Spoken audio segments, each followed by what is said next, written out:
The Last Supper was painted here 500 years ago for the refectory of Santa Maria delle Grazie. The refectory falls quiet. A long table, a single still moment, and a dozen faces frozen in the painting. Look at each person's hands, clothing, and facial expression. A keen look will help you see beyond the image. Scientists have used scans, restorers have mapped pigments, and historians have helped in tracing their names. Some say there is a secret code in the painting. Others say environmental factors and multiple repairs created the shapes. By stripping away centuries of botched restoration attempts, lines which were crude and inexpressive are now delicate and refined. By the end, you will know which view fits the evidence and why. But here's the chilling part. Leonardo wasn't just painting a religious moment. Hidden within the walls, the angles, and the silence of that room may lie his most dangerous secret. What was he really trying to tell us? The room, the Duke, and the task. Leonardo da Vinci painted the Last Supper on the wall of a dining hall in Milan called the refectory. The room belongs to the Dominican convent of Santa Maria delle Grazie. Duke Ludovico Sforza asked Leonardo to make the painting between 1495 and 1498. The Duke wanted an image that suited the church and the status of his court. The refectory was a public place where monks ate, and visitors saw the house of the Duke and the church together. The subject matched the setting. The Last Supper shows a meal shared together and a key event in the Christian story. It fit the refectory where communal meals took place. Leonardo planned the scene so the painted table faced the real table in the room. That choice made the image part of everyday life in the refectory. The wall panel where Leonardo worked measures roughly 4.6 by 8.8 meters.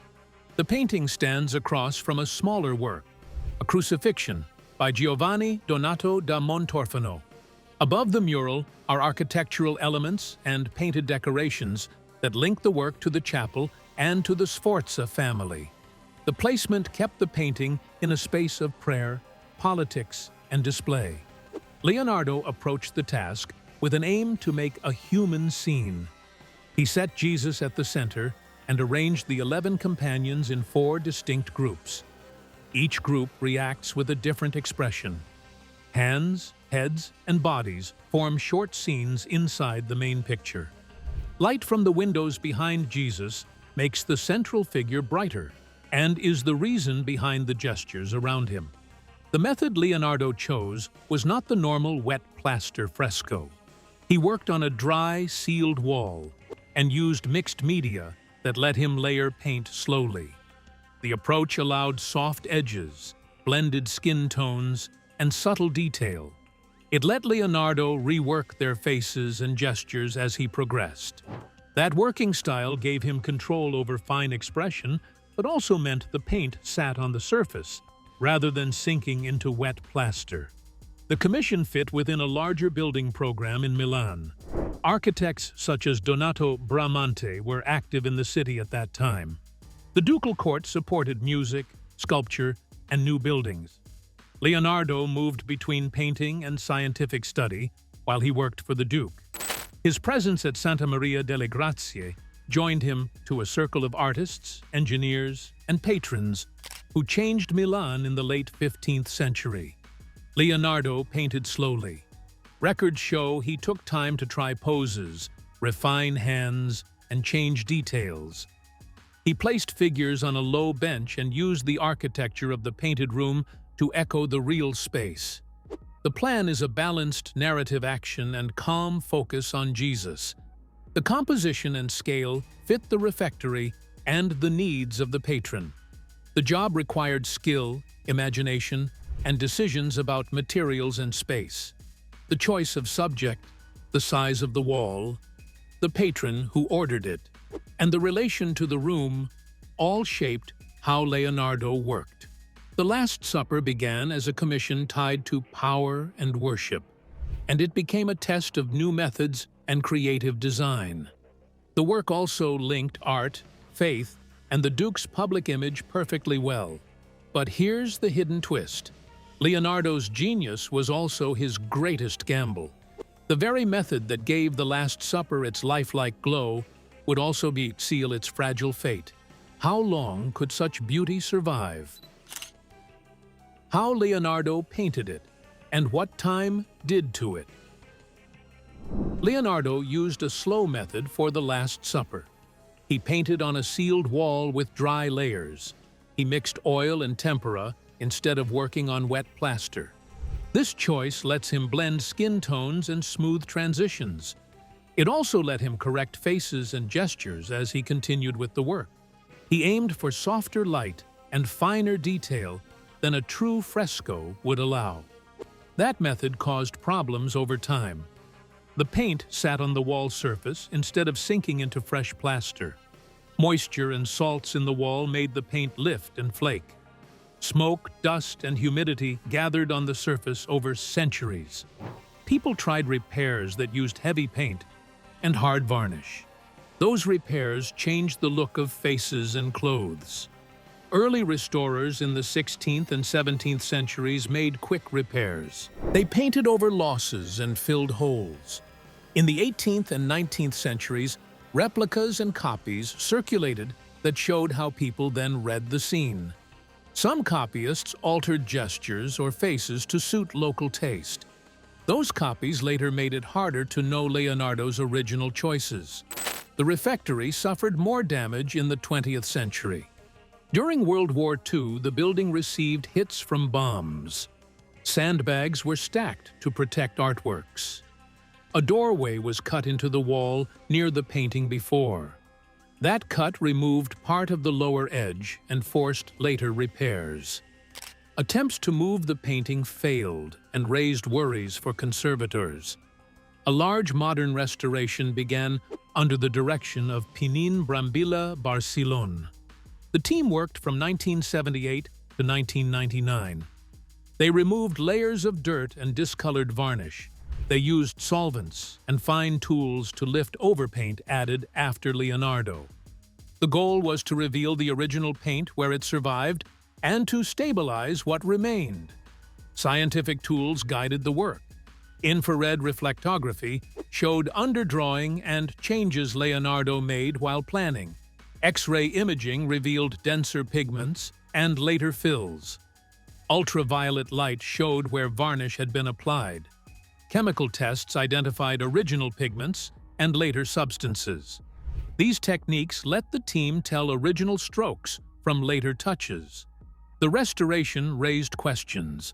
Some people said the team removed too much in places.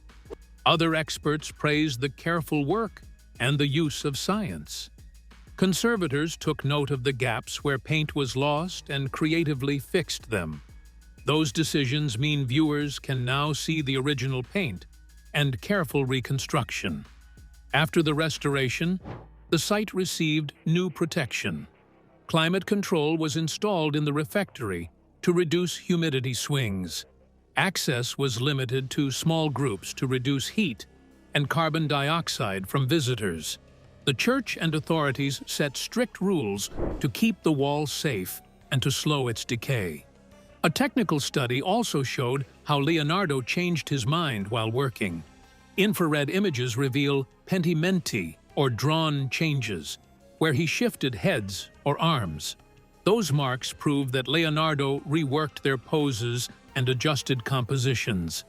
In some places, the underdrawing lines do not match the surface paint because later hands repainted lost areas. The painting we see today carries traces of Leonardo and centuries of change. The materials he chose allowed detailed work, but made the surface fragile. Repairs, wartime threats, and restoration choices have all been layered onto the original design. Scientific study helps separate some layers and shows how the painting changed through time. But beyond the brushstrokes and centuries of repair lies a deeper puzzle: the people within the scene. Who exactly are these figures surrounding Jesus, and why did Leonardo arrange them in this way? Names of those at the table. The painting places Jesus at the center and shows 12 companions around him. Each figure has a name, and they are universally known. From left to right, the usual list reads Bartholomew, James the Lesser, and Andrew. The next group shows Judas Iscariot, Simon Peter, and John. Jesus sits under a bright window. To his right are Thomas, James the Greater, and Philip. At the far right sit Matthew, Jude Thaddeus, and Simon the Zealot. Bartholomew stands near the table edge, body turned to face the center. James the Lesser sits tense and wide-eyed. Andrew pulls back with raised hands. These three act as a group of startled witnesses. Judas Iscariot sits in shadow in the next group. He leans away and holds a small purse in several readings. His posture is closed compared with Peter, who leans in with a small knife visible in his right hand. John appears beside Peter with a youthful, smooth face. Leonardo often painted young men with soft features and long hair, which explains John's look here. Jesus sits still at the center. The window behind him throws light that frames his head. His hands hover near the bread and a cup on the table. The placement of Jesus and the bright opening behind him make him the visual anchor. On Jesus's right, Thomas raises a finger and seems to press a point. James the Greater covers his mouth with both hands. Philip leans forward with palms open, seeking an answer. Those gestures show disbelief mixed with a demand for clarity. At the far right, Matthew turns toward Jude Thaddeus as if he is speaking. Jude looks towards Jesus with a heavy brow. Simon the Zealot holds his beard and listens. The three form a group moving from a talk in the back to the center. Leonardo grouped the 12 into 4 trios.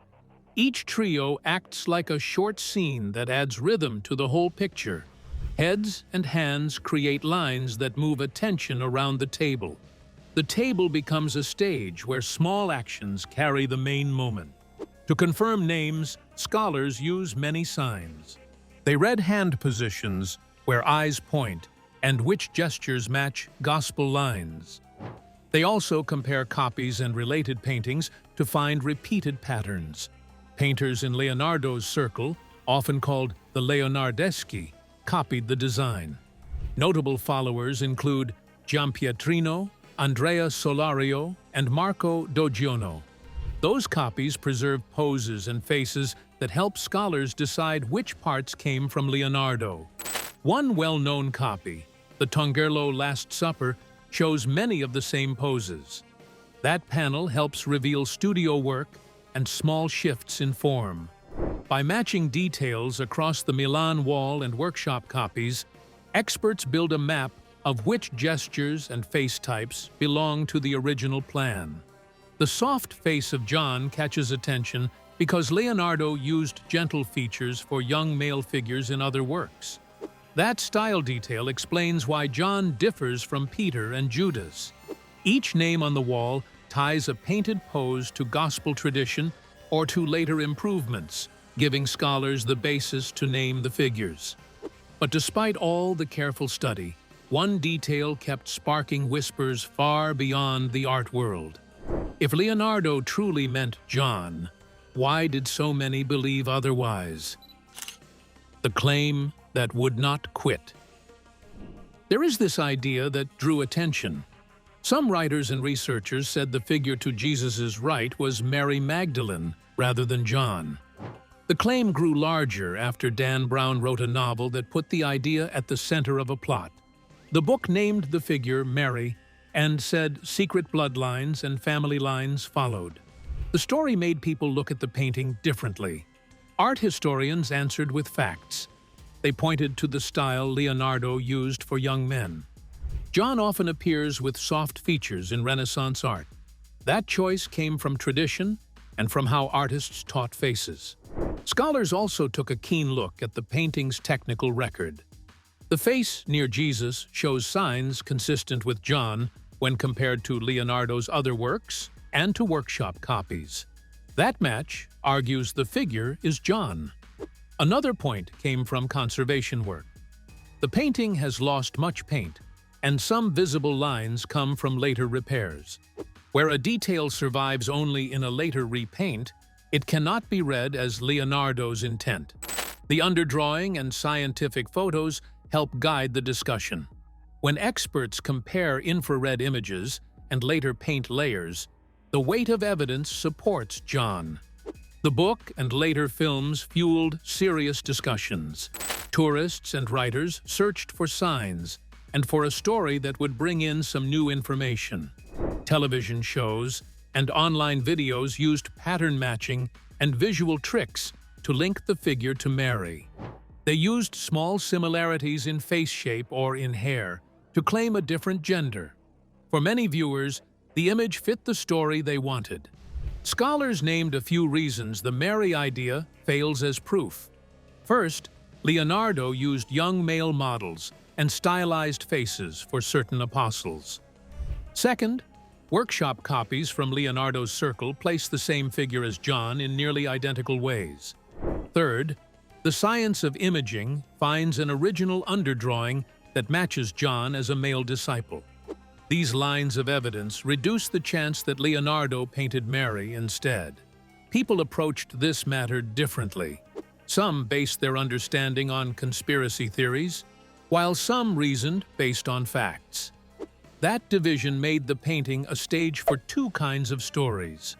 One side relies on careful study and lab results. The other side relies on pattern reading and popular thrills. The novel and media kept the claim alive, and new videos added layers of theory about secret marriages and revised church histories. Some authors found older texts or odd medieval claims to support the tale. Others pointed to older art used for symbolic reasons. The gap between a literary thriller and art history kept the story alive. In short, the Mary Magdalene idea moved from a small theory into a mass story. Experts pushed back with methods and names, citing studio copies, technical photos, and conservation reports. The truth of the painting's figures depends on lines under the paint and on stable documents from the time. Those records favor the old reading that the figure is John the Apostle rather than Mary Magdalene. But if the old records seem to close the case, the new tools threaten to reopen it. What if technology could peer beneath centuries of paint and uncover something the experts missed? What AI actually did this time? A team fed high-resolution photos, infrared reflectograms, multispectral scans, and X-ray maps into a machine learning program. The program studied face shapes, hand positions, brush strokes, and light fall. It compared those patterns to hundreds of works by Leonardo and his circle. Then it mapped similar lines on the Milan wall. The software highlighted repeated shapes, underdrawing matches, and echoes in studio copies. 3 clear markers rose above the others. The first marker is a jaw shift on the figure to Jesus's right. Infrared underdrawing shows a curved line near the ear. The surface paint sits a little forward from that curve. The program matched that curved line to the same shape in a Giampietrino copy and on the Tongerlo panel. The match appears in original layers, not only in later repaints. The second marker is a hand near Judas.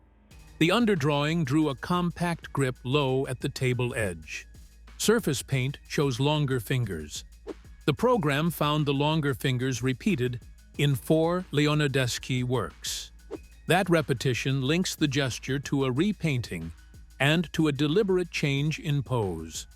The third marker is a faint draft line behind Jesus. Visible light treats it as a shadow. Infrared shows a clear draft stroke. The machine stacked layers and found the stroke curves in a faint arc in a Solario copy. The arch frames a small area where the window light narrows. The 3 markers fall on a single visual line from the disciple's jaw, through Jesus, and down to the hand near Judas. Read together, the 3 markers form a strong axis. The program plotted where Leonardo drew, erased, and redrew that axis. The jawline moves. The hand shifts.